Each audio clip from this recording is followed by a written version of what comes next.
Everyone. So very good discussion earlier. And now for our keynote, our finale, Christian Dawson from I2 Coalition. We heard from him yesterday, but he's graciously agreed to provide the keynote, which he's been reworking based on what he's heard here and events yesterday, and hopefully you find it very provocative discussion. Christian. Thank you very much, Paul. I appreciate it. And thank you for allowing me to close us out on 2 days of interesting conversations.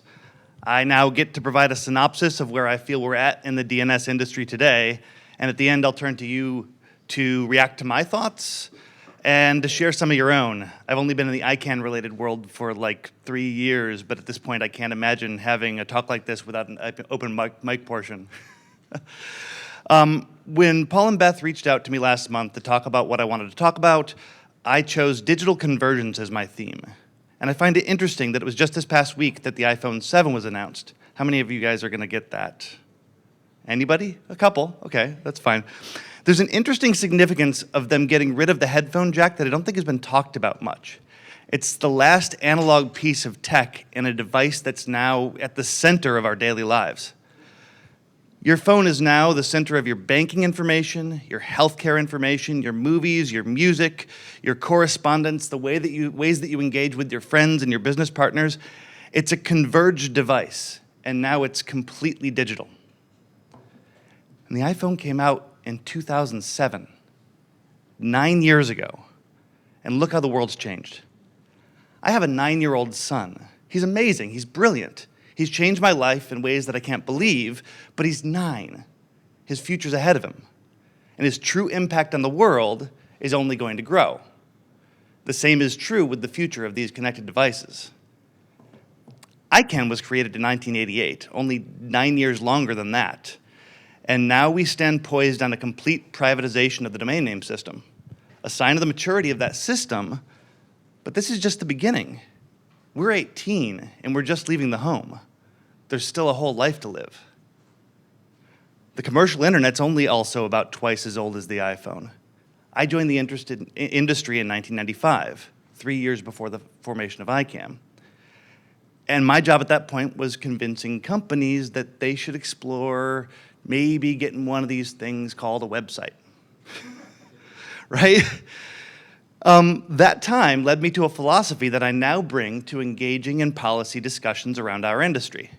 So as I talk about what the status of the industry is, I'm going to do so by starting with sharing a parable with you. When the winds of change blow, some build shelters, some build windmills. A lot of us here are engaged in policy, and when you think of the policy fights that we've had over the past 2 decades, I'll bet you that you could put almost every one of them in the windmills versus shelters context. Do any of you remember SOPA PIPA? Okay. Well, that was my first major policy fight. And that was the story of a competent, mature industry trying to find ways to protect it from change and to solve the problems that change had brought to their industry. An understandable goal. The content industry was building shelters. The internet industry was busy building windmills. And in that case, our goal was to explain how their shelters and the ways that they wanted to build them threatened our windmills in unacceptable ways. And now I take a look at the internet industry today, and I feel like it's a really interesting time because the pace of change is so fast in this world today that some of us who have always been fighting for innovation, the people who provide the tools for the windmill makers, we now need to be careful that we don't start to get so worried about the pace of change that we don't start spending most of our time building shelters. The world is changing, and outpacing that change is hard. And indeed, even though the last 9 years have showed a big sea change, in the next 9 years, this industry is going to look shockingly different. Change brings opportunity and it brings risk. And how you meet the change determines the role you play in the dichotomy between shelters and windmills. So let's talk a little bit about the changes that we see in this industry right now to see if we can catch a glimpse of where things are going. So I want to talk about the edge providers and the cloud providers who I work with on a daily basis, and they're doing such interesting things these days. There was a time really recently where I put my content in one place online and I knew exactly where it lived. Cloud and edge technology have already made that, so that's really no longer the case. What's in store for tomorrow? It seems like it's changing every day. AWS is innovating constantly. Dyn and Cloudflare and hundreds of others of my friends in the cloud have changed the game many times over in this past decade, and there's no end in sight. Let's talk about the Internet of Things. Cars, watches, shoes, toothbrushes, cars. I mean, forks. This is how we're experiencing the internet these days. But of course, that also that brings security concerns. How do we keep ourselves safe in a world with no one standard? How do we deal with the fact that sloppy network security puts general internet users at risk on a regular basis? And what kinds of things should we be doing? Will regulating Internet of Things stifle innovation? Will not regulating it cause public risk? IoT is one of the environments most driving privacy concerns. Those policy discussions are ongoing, and where we land on those conversations set the tone for the world for years to come. Don't care about your privacy online because you're not doing anything wrong? Try being gay in Saudi Arabia. It's a sign of awful privilege to not care about privacy online and to not want to be part of that conversation. IoT is already vitally important. There are now more connected devices than there are people. How are we in this industry going to meet those challenges and the opportunities of IoT? If we aren't thinking through these things, we're missing the boat. Let's take a look at what's happening with AI. Until recently, Google referred to themselves as a search company, as an advertising company. Now they've rightfully highlighted that they're a machine learning company. Artificial intelligence is going to change the world in ways that I can't even begin to guess at. But I know that we in this industry need to have our eye on it. What's interesting here is that much of what IoT and AI changes about the world leads to digital communications that use APIs to communicate information more than the naming system. Again, if we don't get ahead of our place in the world, we'll find ourselves behind it. Yet another technology we're just beginning to explore its place in the world of, in tomorrow's world of, is blockchain. If there was ever a technology we wanted to get ahead of before we're in its rearview mirror, it's that. Disruption cycles completely transform industries. Are we going to continue to be windmill makers, or are we going to start building shelters? No matter what, for right now, at least, we remain at the center of internet infrastructure convergence. Whether we maintain that position will come down to two things: what business decisions we make and what policy decisions we allow to get made. Both of these require us to take an innovative look at the future. In business, we need to meet the challenges of the changing cloud, the changing edge, the role of IoT, AI, blockchain, and other disruptive technologies. And in policy, we need to stay focused on what has made this industry great. We need to continue to be windmill makers and support the windmill makers that use our technologies. We in this now converged industry support the whole economy, not just the disruptors, but the disruptors built us, and they keep us relevant. Disruption is and will always be a field driven by small businesses, startups. This is the world I come from. That's what we built I2 Coalition to speak for, to defend the rights of. Yesterday in our panel on content, we spoke about how to tackle the real problems that the content industry faces online. We've been fighting those battles for years, and I talked about needing to find solutions that scale. I'm not just talking about building solutions that can be done quickly at a large scale. We need solutions that scale down. Because when we stop building systems and methods of solving problems that can be achieved by people building ideas and projects in their basements, in their dorm rooms, or in the middle of a desert, we stop supporting innovation. And if we allow the internet to stop innovating, our role in the internet ecosystem is far from assured. The dustbin of history is filled with groups that stopped building windmills and they started building shelters. Because it often seems like the competent, safe way to go. But change moves too quickly, especially today, and it won't be stopped. As the world changes, we need to continue to solve problems. We talked about the problems of the intellectual property community yesterday, and that's not a conversation that's going away. Security, privacy, government access to data, jurisdiction. Right now, we're in the hot seat for all these talks. And they're real problems that need real solutions. They're also conversations that need to happen in the right venues. Obviously, there's a role in dealing with some of those issues at the government level, and we need to engage there with a strong voice. Beyond that, we also have the ICANN venue. But we try to have too many of these conversations at ICANN. Too many of these conversations happen at the ICANN level for no reason, then that's where the registries and registrars are. And there's no convening body for the data centers, the SaaS providers, the PaaS providers, the IaaS providers, the ISPs and the broadband providers, the cloud infrastructure providers, the edge providers, the Internet of Things providers, and the DNS resolver providers. And when you're not engaging them in dealing with your problems, you're not effectively trying to solve the problems. We need to work diligently to move discussions that aren't specific to the naming and numbering function of the internet out of the ICANN environment. But we also need to be responsible members of the overall internet ecosystem. And we need to find the other venues to have these important conversations elsewhere. As the part of the industry with the most evolved policy machine in the internet ecosystem, we in the DNS industry need to find ways to better engage the rest of the internet ecosystem and make them part of the discussion. And we need to find the right venues to have those discussions. One such venue might be forums like this today. Another, maybe places like IGF. The fact that there's one centralized place, ICANN, where a few of the relevant parties gather doesn't mean it's the place to have these talks about the future of the internet from a policy perspective. ICANN isn't enough. Encryption, security, privacy, these are vital parts of what we offer. Holistic policy decisions about how these should be dealt with on the whole internet neither can nor should happen at ICANN. As we move forward into the future, we need to go into it with the understanding that the future is going to be more complicated than the past.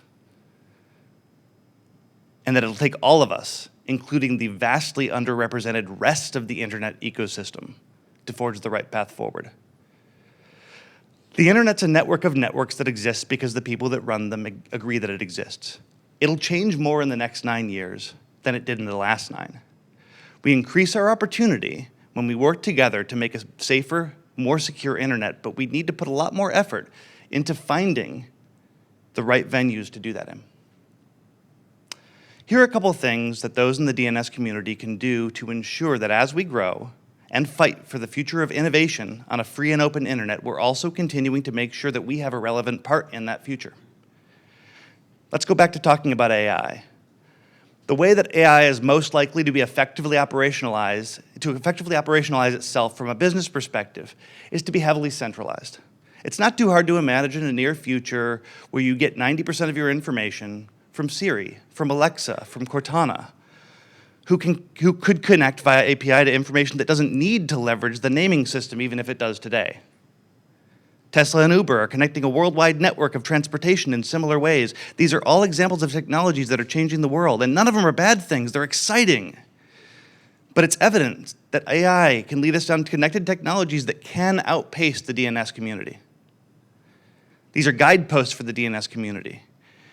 As the world continues to change, and that this industry's best path of changing with it is to support small businesses, to support the diversity of technological voices that comes from an environment where startups offer choice into the marketplace. Startups are changing the world.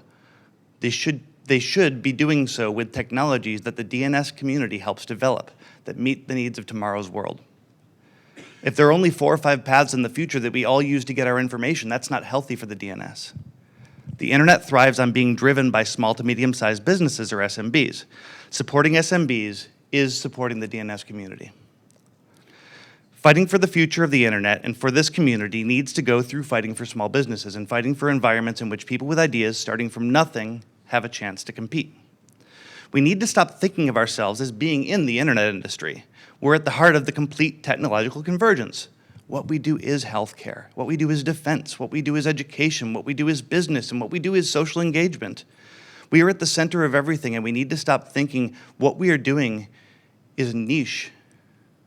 We're not niche. And the decisions that come out of the policy discussions that we are having affect the entire world. I'm going to close my remarks today by making a plug for one more thing we all need to be working on: actively enabling the next billion to come online. There's half a world of people that are just starting to build their windmills. We need to find every opportunity to support them. We need to go to IGF and talk about how we can support capacity building efforts. We need to engage with ISOC and their development projects. We need to support the cause of universal acceptance, which is a core component of getting the next billion online, by letting them use the internet more effectively in their own language. I started by talking about the iPhone, or whatever mobile device you have. That's the way that people are connecting with our industry these days. It's 9 years old. The world is changing. We've spent the past couple of decades enabling the windmill builders to change the world. Apple's iPhone notwithstanding, that change has mostly come at the hands of small businesses. I implore the DNS community to keep innovating, keep listening to small business, keep fighting for solutions that scale down, keep fighting for venues to fix problems that bring in the whole internet ecosystem, which means keeping the conversations out of ICANN. And finally, keep actively working to bring the next generation and the entire world online. The parable again is, when the winds of change blow, some build shelters, some build windmills. If we want to keep a free and open internet, or if we simply want to be here in 9 years' time, you need to stay in the windmill business. Thanks.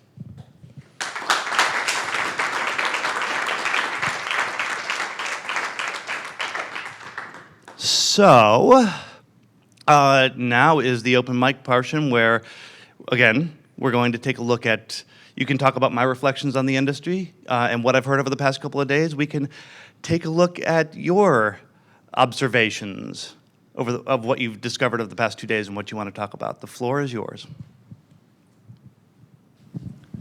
Christian, thank you. It's Jane Coffin from the Internet Society. I work with developing countries, emerging markets on internet infrastructure, different infrastructure than you discussed today. So internet exchange points, wireless community networking. And so I just wanted to thank you for the point you made about the development projects, because the next billion, or the last billion, if you will, are coming online and they're building infrastructure. And so in order to keep it safe, part of the discussions today, I kept thinking, oh boy, I know a lot of people that would appreciate, by the way, all of your expertise in this room. So the question is, how do we help facilitate that? Is it through toolkits? Is it through online seminars? Seriously, we do all of that, and we work very closely, of course, with many in the room. So the question is, how can we collaborate to make sure there's more data going out there and good expertise that exists, being the technical knowledge transfer? Thanks. That's a great question. And isn't it interesting that I made that long list of different components of the internet's ecosystem and I missed a ton? Like, seriously, this is a huge environment in which we are only a small part, a very important part, but a small part. I am hoping that as this industry matures, it matures in ways that come to understand that its relevance is in its ability to grow, and that does mean supporting projects like yours. That's why I put that in there. I want all of us to agree to carry forward capacity building messages and to support the work of ISOC and any other environment in which we can try to bring the rest of the world online. David.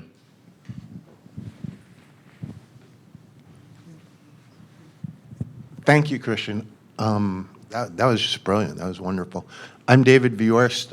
I work with the IGF USA and ISOC DC, and we do try to provide those fora that you described, and I want to thank you for your help in actually all of the work that we do to do that. You talked about AI generating connections through API and other means that bypass DNS. That could bypass DNS. Yeah, that's pretty darn interesting. Could you flesh out how that relates to edge providers and cloud providers and what that might look like a little bit down the road? Well, sure. A little bit, in that I am not myself a technologist. I work with technologists, I work with entrepreneurs, and I work with engineers. I'm far from being an engineer myself. But I do know that things don't need to connect via the naming system, that there are other ways in which the world connects. And in order to stay relevant, in order to stay at scale, I mean, here's one thing, in order to stay at scale includes, are people continuing to buy domain names like crazy because that's the predominant way that they're connecting? The question isn't necessarily, I don't see a world in which people stop using the DNS, but there could be an environment in which the domain name is depreciated in the world as far as the primary way to connect one another. And what will those new windmills look like? Well, That's a really interesting. what will those windmills look like? I think that that's a really good takeaway for this entire group. I'm not pretending to be a futurist. I know that there are incredible entrepreneurs out there that have things planned that I could never even imagine.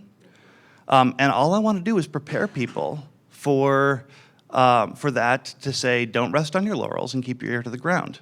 Because I can't tell you what the future is going to be. But I know that it's going to be drastically different than what we have today.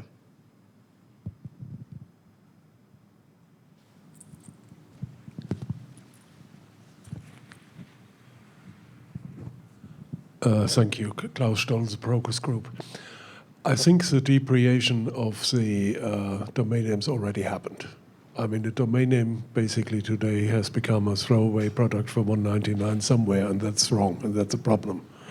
What we have, and I think this is that the major way to connect nowadays is not anymore the domain name system with social media. You just need one. So this is what you think is going to happen, is already happening. And also to come back to your comment about ICANN, I think what ICANN will happen with ICANN is quite simply that ICANN will go back to its roots, what it did best, to run the DNS, the technical side of it. And all the other stuff will slowly but steadily moving out. And this will happen the moment the transition is done. ICANN Corp will go back to its roots, and that's what's happening. We have to find ways how to discuss the other things, as you said, and find new ways to organize ourselves around a relevant topic. And I think the only way out, and I think that's one thing I learned from these last 2 days, is that the industry has to take over and the industry has to find solutions. I don't completely buy the idea that we have lost the battle to the walled garden. I don't believe it. I mean, sure, there are lots of big websites that are popular that we spend a lot of our time on, and that's not a bad thing. That's increased adoption. It has created an environment in which people find value on the internet, and it draws them to it. But in my daily interactions with the internet, I connect in probably 100 different ways, only a few of which are in a walled garden environment. And again, when I talk about the need to support small business, it's because we want consumer choice. We don't want one way to connect. We want many different ways to connect. And I think that we're still in an environment in which that is possible. You know, we will see what the future brings. But I don't subscribe to the theory that the internet has gone from a free and open tool where people can communicate freely to one in which we have these segmented and regulated and closed down environments. These companies, and talk about the iPhone being 9 years old. These companies are not old. That you're talking about having walled gardens. The world is going to continue to change, and if we work diligently to make sure that it changes in ways that aid diversity of thought and opportunity and push entrepreneurship, there's no limit to where we can go with this. We're at the beginning of what's possible.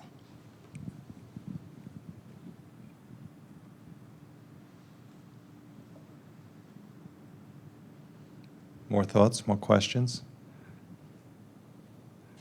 Maybe, Paul, it's time for you to wrap us up.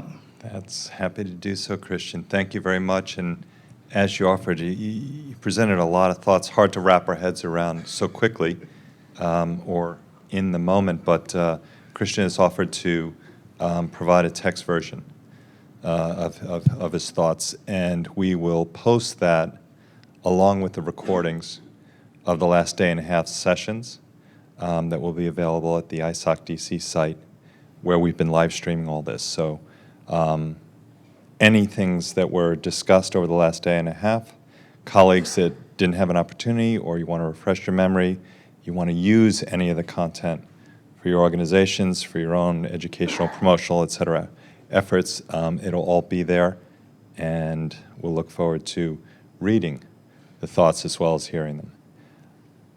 With Thanks, that, I Paul. don't want to delay folks. On behalf of PIR, colleagues at Center, LAC TLD, I2 Coalition, and ISOC, we thank you for your time over the last 2 days. We hope you got a lot out of it, a lot of thought-provoking discussions, certainly a lot of opportunities for future exchanges, and at least my organization will continue to work with colleagues across the industry, and we'll look to bring some of those thoughts forward in future conferences, whether they're attached to ICANN or on our own and with other colleagues that weren't in the room over the last 2 days.